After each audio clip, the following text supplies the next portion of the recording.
This is part 2 of a 2-part episode. If you didn't listen to part 1, no worries. It should be able to stand alone on its own, so I hope you enjoy. So you have this beautiful build out from what it seems, and it's opening day.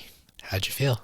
I felt nervous, but good. It was actually a lot like, I felt like we were just having a pop-up. Felt like we were just popping up, but in our own space. I think that made it really easy. Honestly, the POS system is our biggest frustration because we didn't really have to deal with that beforehand. But yeah, the oven is a funny thing. And I got it off of an auction in Maryland. It's like this huge hunk of metal gas oven. It's not pretty and it's not new. It was sitting in the space empty. In the empty space, it was just this, one rectangular room with this hunk of metal oven sitting in the middle of it. And I've had walls like built around it that we then had to like move it through the wall very gracefully. And then the plumber, installed it. And I was like, I had never turned on the oven before. I was like, I hope it works.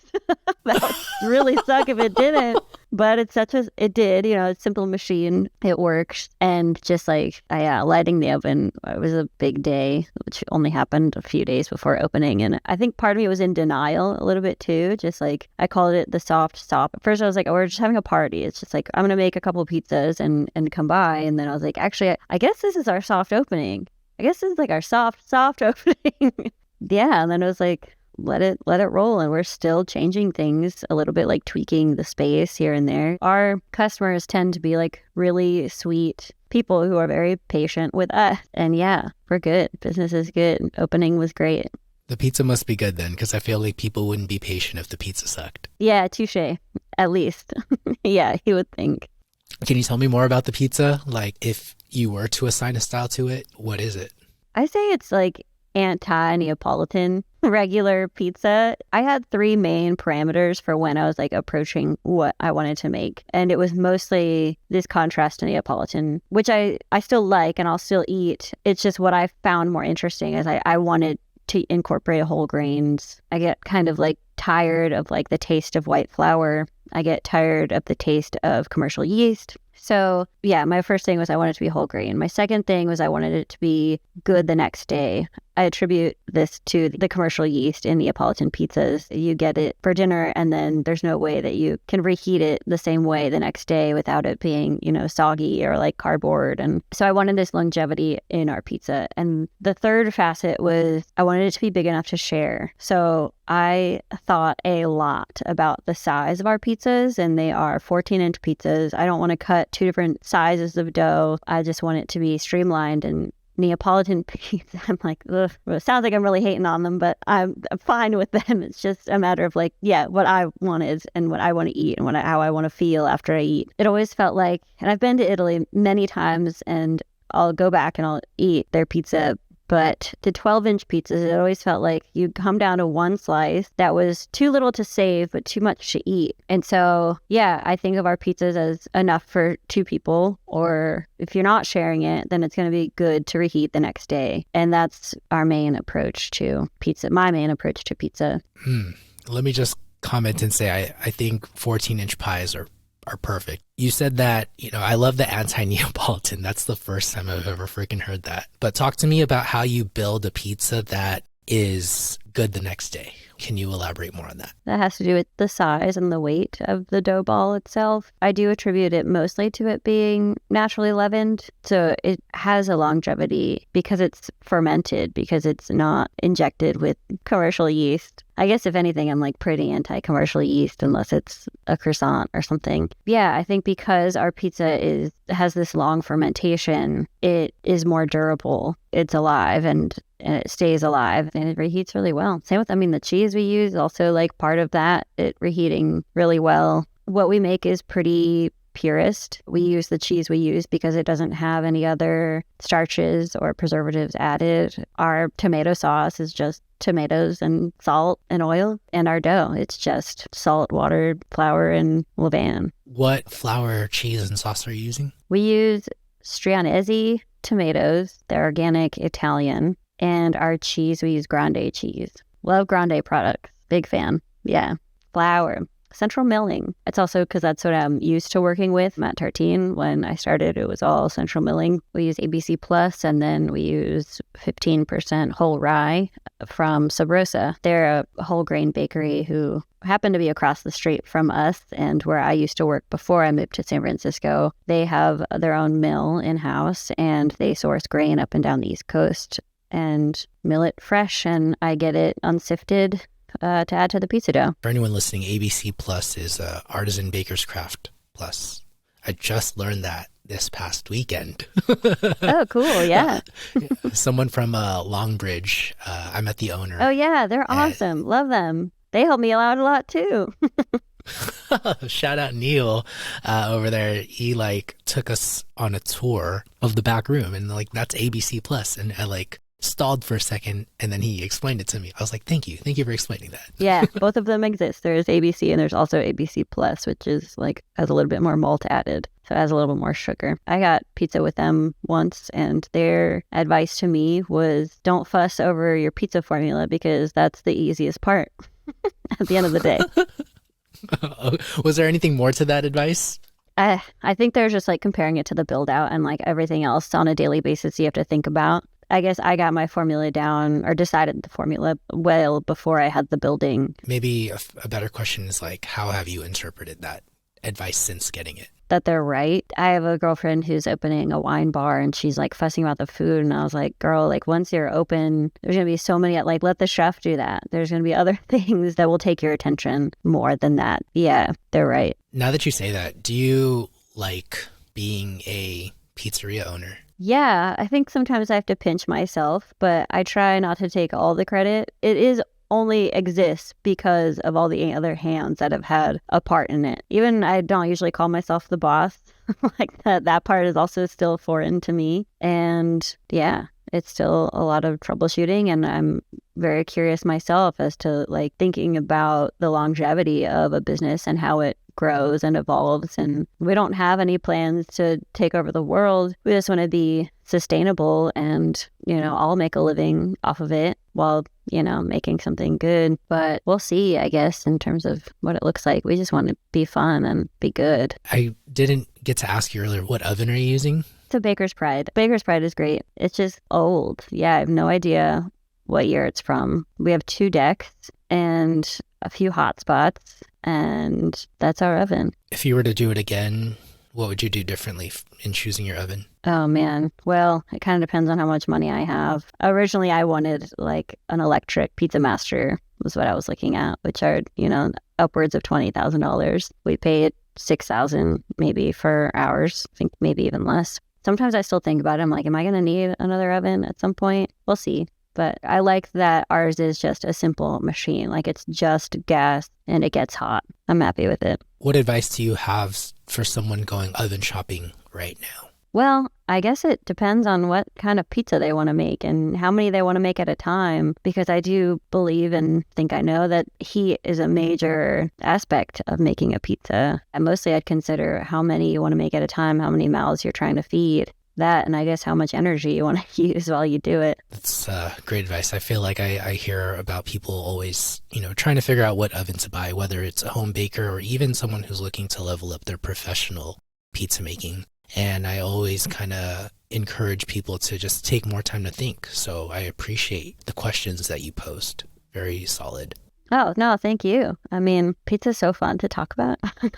And yeah, I also just encourage people to make mistakes and keep trying things and learn from them, see how it goes, see what happens when you just put a dough that's not topped in the oven. But, try different ratios of sauce and cheese and time it, see how long it takes for it to bake. I think you learn a lot that way, and it's more fun too. I agree that you should go off and make mistakes, and you can make the dough mistakes day in and day out, and that's cool, but it won't cost you $10,000 if you bought a wood-fired oven but you wanted to make Sicilian pan pizzas. So it's those are the types of mistakes that I'd prefer people not make. But I think we're both right in this sense. Go make mistakes and then try to avoid certain ones. Yeah. And then, I mean, if you don't find the answer you're looking for, I guess that's where the forum or community of other pizza bakers comes in handy big time. One thing that you said earlier that I loved was at your pop-up, you burnt some pizzas and you threw in a cookie. When you're first opening up your spot, inevitably you're going to make mistakes. How do you deal today? Do you still throw in a cookie? We do. Yeah, 100%. Like sometimes we have this joke where we look at the people who are waiting, look at their face and try to tell whether they just need sugar or a beer. Like, which is it? They have kids No, you they're did waiting not on. just say that. Yeah.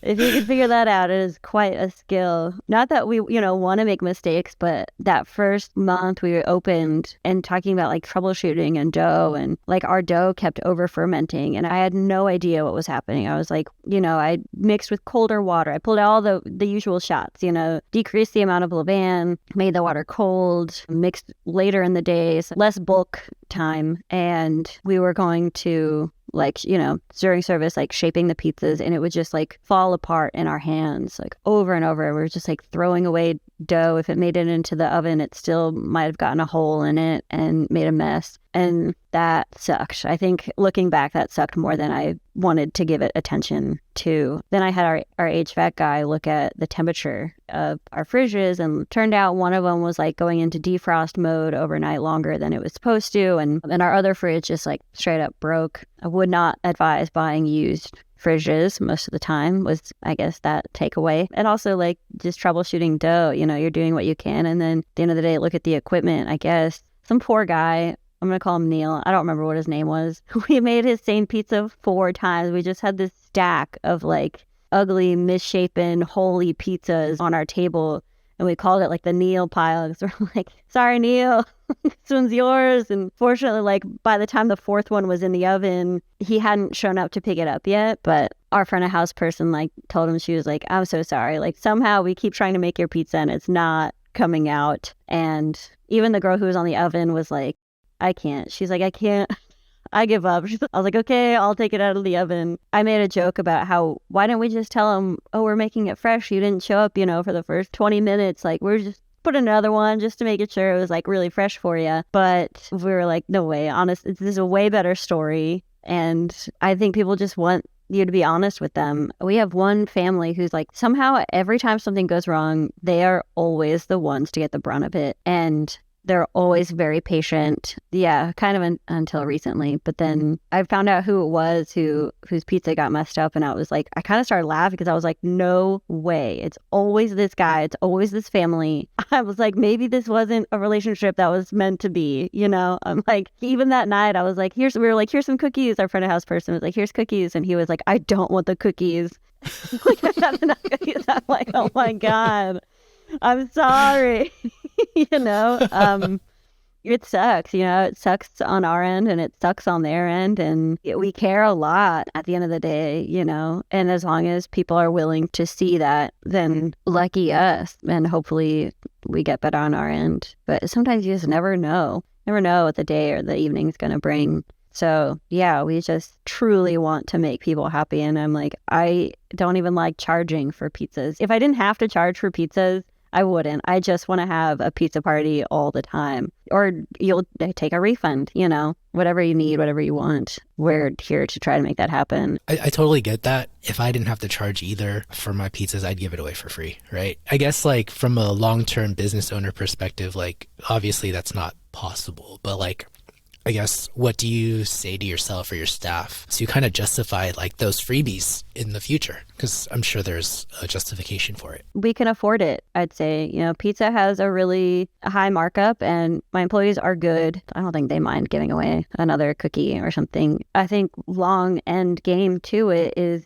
building trust with not just with your staff, but, with your community. And again, being honest and being hospitable and being earnest. I'm like, it's very little skin off my back if I give you a cookie and you're willing to come back. And hopefully you buy a cookie next time you do, which has also happened. Or bring a friend. Yeah, exactly. Solid advice. Cool. I love that you're doing the right thing, and I feel like for the right reasons too. If we didn't have good product, I don't think it would go down so well. For sure. I mean, it seems like you have a very supportive community, from people asking you, when are you going to open, to, people being just accepting of the mistakes and willing to come back. Family came 3 times after mistakes.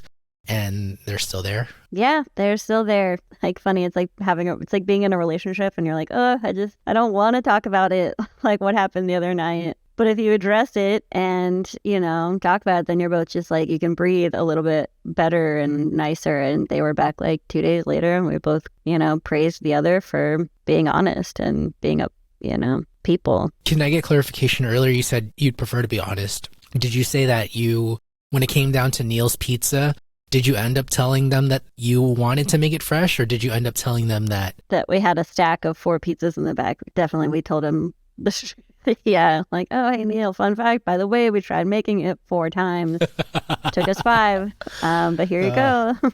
Yeah, people can definitely sense it sometimes, right? That you're just BSing. But if the timing was right and I just came in and I didn't need to know about the 4 pizzas, I guess it really just depends on the person receiving that information. They may love you more if you told them that you made it 4 times. Yeah, fair enough. Or I guess, yeah, maybe he didn't need to know, but it was also kind of a way to make a really frustrating moment more funny. I think if I spill a carton of milk, I've become a person that's just gonna end up laughing about it because I just don't know what else to do. I'm like, okay, great. Yeah, I love that. Give me a break. Yeah, for sure. Lighten up, everybody, including myself. I'm telling myself that. Lighten the freak up. Love that. You mentioned earlier that you wanted to do something big for Richmond and you eventually came back.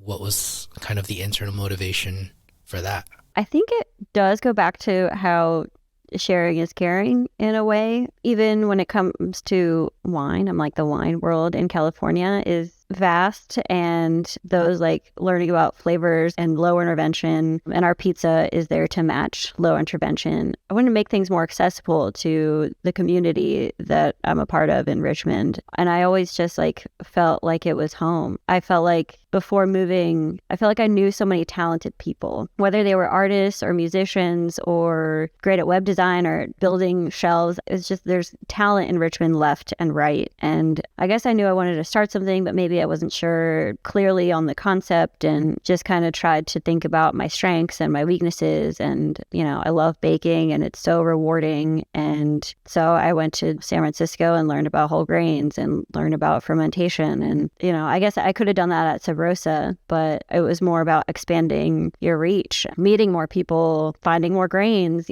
just expanding horizons, and then coming back to Richmond to share all of that. I don't know if it's big. There's other good pizza in Richmond and still a large amount of great talent.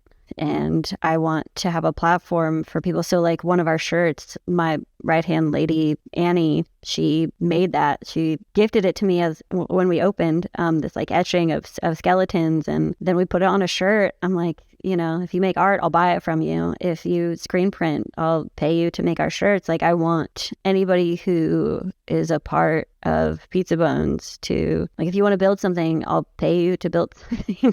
Like, we'll showcase it. I think people are always surprised by my flexibility, maybe when they come in to do an event. I'm like, yeah, we'll have flower books. I don't see why not. I'm like, let me check with the boss, I guess. She says it's fine. What's a flower book? It was like this edible flower book that a friend of a friend just published. Beautiful book. I think it's just called Edible Flowers. So I made cookies for that, and she had like a signing. It was neat. It tasted wine. Picture this. A new family moves into your neighborhood. What does that mean for you? A potential new customer. What better way to introduce yourself than with free pizza? Here's how. Our Town America works with businesses like yours to craft irresistible welcome packages to anyone who moves into your neighborhood. If you listen to my podcast with Christina Martin of Melitza's Pizza, she uses this same tactic, and oh my goodness, she's raking in the customers who naturally become diehard fans of her business. So if this is something you want to get started on, you got to get with Susan from Our Town America. Let her know you heard about her from What's Good Dough. That way, you can save $125 if you get set up. I got you, fam. You can reach her at 480-678-1366. Again, that's Susan from Our Town America. 480-678-1366. Thanks for supporting our sponsors. You're essentially fostering this community in Richmond and encouraging people to just let their craft kind of have a space through your restaurant. Is that it? Yeah, through our space. have a space through our space. We have 2 markets a year. We have one in the spring and one in the winter. We just had our winter market, our second annual actually. Even when the space was empty, we had a farmer and I was like, set up outside. Here's a key. I can't use it, so you should use it. And it's been a great deal ever since. But yeah, we had mostly like 90% women vendors at our winter market, and everyone is just so stoked. They're so happy. We're all winning. I sold out of pizza. I got some candles and photos to give to Christmas. Yeah, and they're just like making stuff, and I'm like, that is sick. First of all, this is a beautiful thing that you're doing. And it sounds like it's just at the beginning stages, but like, what's your long-term vision for it? Or if you had like a magical wand to kind of determine what it plays out to be, like, what do you see this growing into? Part of me is stumped, and the other part of me has decided that the way a business grows, or at least remains relevant, is to just continue being good. And, I can have new specials or fresh flavors. And as long as we're consistent, there is room for growth. The plan the whole time was to be a slow growth, long game. And I think we're, still on that track. And I want to keep having events, I think, more than anything, to sort of keep the youth, if you will, because it's more exciting. It's exciting for us too, to change up the schedule and, put something on there, keeps us on our toes. Yeah, I see it sort of frozen in time and also not getting any weaker. Sabrosa's across the street and they're 10 years old now and they haven't changed much. They're just getting renovations and I'm excited for them. And even Pizza Ones, I'm like, man, I already want renovations, but those 2 will come. Yeah, I don't know. Maybe we'll have a second location. I'm open to possibilities, but I'm not actively seeking them out. Yeah. What about the long-term, kind of vision for this community building part? Some of our events, I don't want to do them too frequently. We'll maintain our spring and winter markets, and we have a Bones Giving event it's a wine tasting. In the Bay Area, we had Brumaire for a number of years, and I was like, man, I want that to happen in Richmond. I want people to experience these producers and these small growers. There's a morning program I want to have at Pizza Bones. It's more consistent because of the baker in me. Yeah, I want a really good scone in town, and I'm just I really like my scone. I want bagels. Shoot. Yeah, I just want to bake. You, I think, are onto something with just, building up your community. I feel like that's so important. And I think you're onto something with the whole, bring the party to Pizza Bones here. Not only is it good for the community, but I think it's great long-term for your business. Thanks, me too. That's the plan. Pizza Bones, is that the crust? It is the crust. In college, I was at a friend's house and they had pizza sitting there on the coffee table, and someone left the crust in the box, and this guy Vince goes, "What are you doing, man? You left your bones behind." And I was so tickled by that slang that I went and I told another friend. I was like, "Yo, did you know called the bones are the crust? You leave them behind. A lot of people don't eat them." And he looked at me and said, "That's it. That's your name." Some people struggle for a while to figure out the name, and I've had mine in my back pocket for a while, and it only got more relevant once I'm like, oh yeah, the dough is a really important part to me, and here we are, Pizza Bones. I love that. So fitting. There's 2 questions I always end with. What is one mistake in business, pizza, or the pizza business that people can avoid?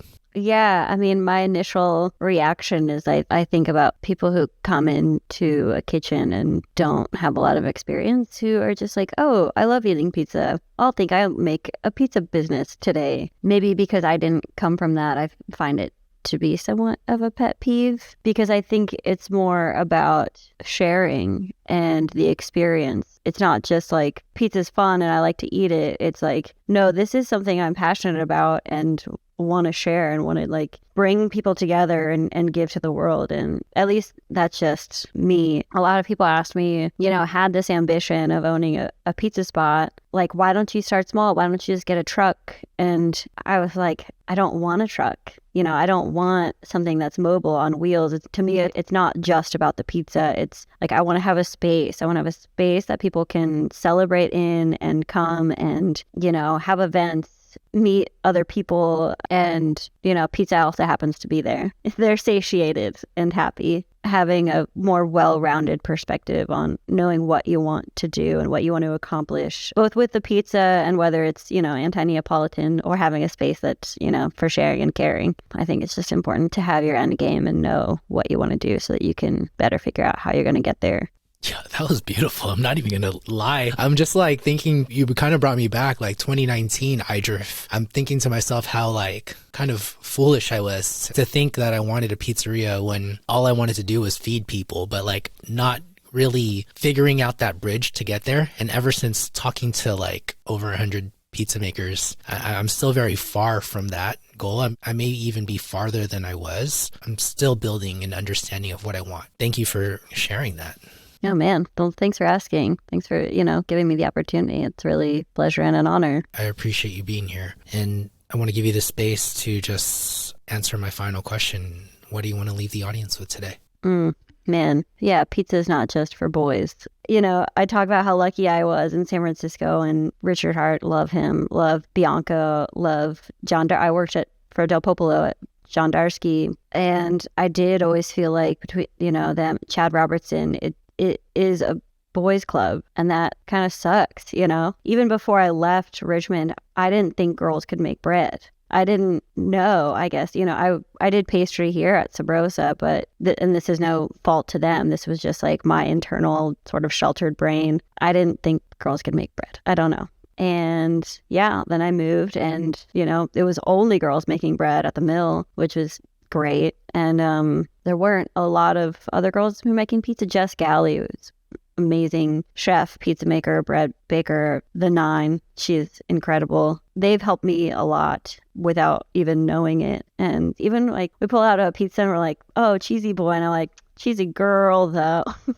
Like, I don't know, even cheesy they, whatever you want makes you feel comfortable. Yeah, it's fun. And pizzas don't always have to be pretty. John Darsky on the truck he'd get fussy if you took too long to like top a pizza, and he'd say, okay, we're not making a cake here. And I was always too scared to say, like too intimidated to say it out loud. But I'm like, okay, we're not, yes, yeah, you're right. We're not decorating a cake, but we are painting a picture. And maybe we want it to look some type of way. I guess my message is that, yeah, anybody can make a pizza. And if it's edible, it's a success, Damn, that was solid. That's such a solid message to women pizza makers, for real. Thank you for that. Thank you, Ashley. I appreciate your time. Oh, yeah. Likewise. Yeah, we've been talking for a while. Thank you for hearing me. Thank you for listening to the What's Good Dough podcast.